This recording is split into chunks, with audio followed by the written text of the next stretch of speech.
Well, what we are witnessing really is the result of decades of a campaign run by Russian intelligence, really, so that it's really easy for them to detect the vulnerabilities and conduct measures of demoralization. So, yes, what we're witnessing right now is a campaign of demoralization, like we've seen them before. We've seen them also instrumentalizing the peace movement for that purpose, but also we have seen campaigns smearing politicians who are supporting the deliveries of weapons at the same time, by the way. So it's a classic toolbox of demoralization, and it's no surprise to people who deal with such questions. We can definitely say that some German politicians owe their careers to measures of infiltration. This is the case of several members of the current Bundestag on the side of the AfD.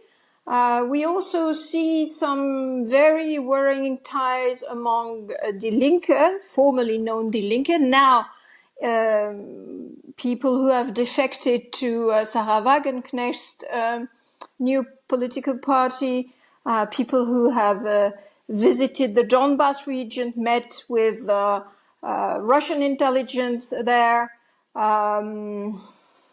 This is really worrying, yes.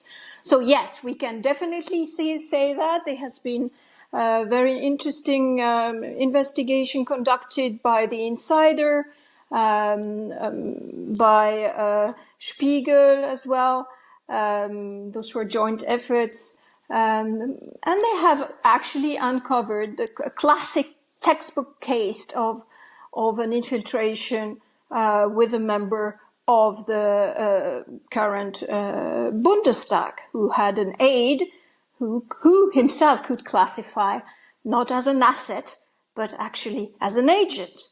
So yes, there is a difference. An asset is somebody who is strategically placed in a certain context, who is helpful for the agenda of an hostile entity that can be activated for that purpose.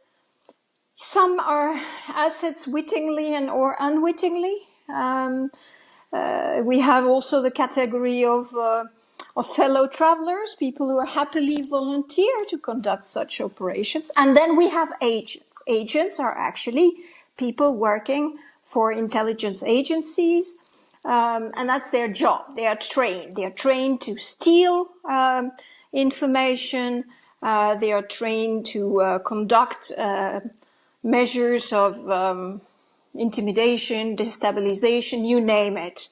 And in the case of Russia, they are even trained to conduct wet jobs, as we have witnessed in Germany. So it's very far from what we could suspect if we just watch James Bond movies.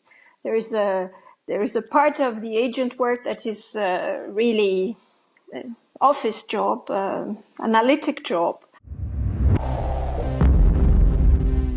There are certain vulnerabilities that are known, that have been detected because they've been studied. We know, for instance, from former defectors such as Ladislav Bittman, who used to serve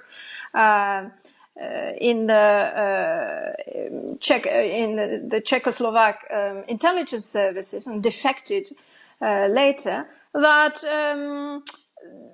most of the first part of his job was really observation and detection and the conceptualization of psychograms. And when they had extracted a certain profile from the data that they had been gathering, they actually knew which button to push. And the target person was then used as such means that, of course, they know which button to push. That's actually what makes the interesting part of their job. It's the very detection of those vulnerabilities. These sides of weaknesses can be cultivated along the line of aspiration or frustration. This is a work that takes many years, and it's a very tricky part of the trade of espionage. And a handler has a very important role in that context. It's the person that is going to bring the target person to either carry out a mission or deliver an information by using these weaknesses and using these vulnerabilities. Now, there is what we call the German angst. So the German angst, to give you an example, played a role in one of the operations of Russian intelligence, the famous case of the nuclear winter. Now, how do we know about the nuclear winter, disinformation related to the nuclear winter? Because we had a defector called Sergei Tretyakov, who defected. He was an SVR officer, and he defected to the United States. And as every defector, he had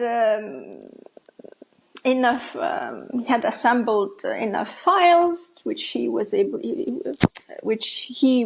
to hand over to the FBI, was debriefed as well by the CIA, and we learned that the nuclear winter campaign that reached Germany in the 80s was actually the product of a campaign of Russian intelligence in which Mr. Tretyakov had participated to scare off the Germans about an imminent atomic war and the consequences for humanity.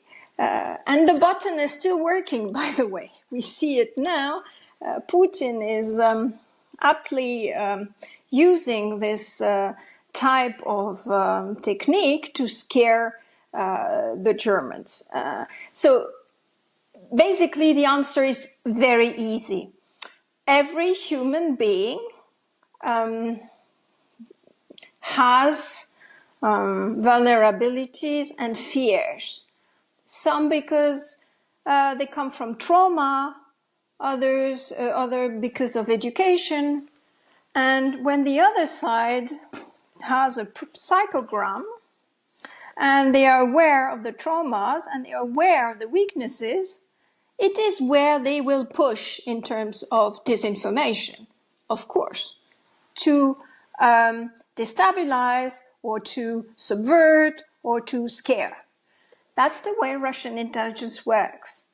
And German angst is one particular sign of our, if I may say so, German character.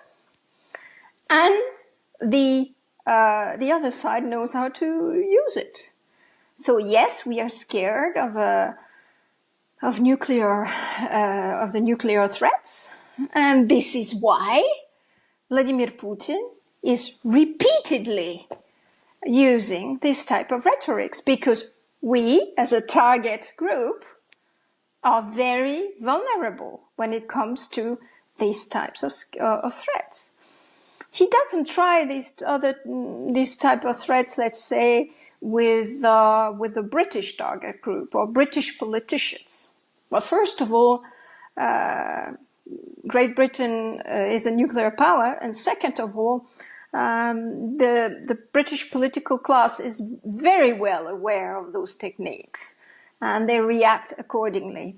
Same thing in France, where Macron has, in my sense, replied in a very capable way to the threats from Moscow, in that he kept a strategic ambiguity as to what France could do or could not do.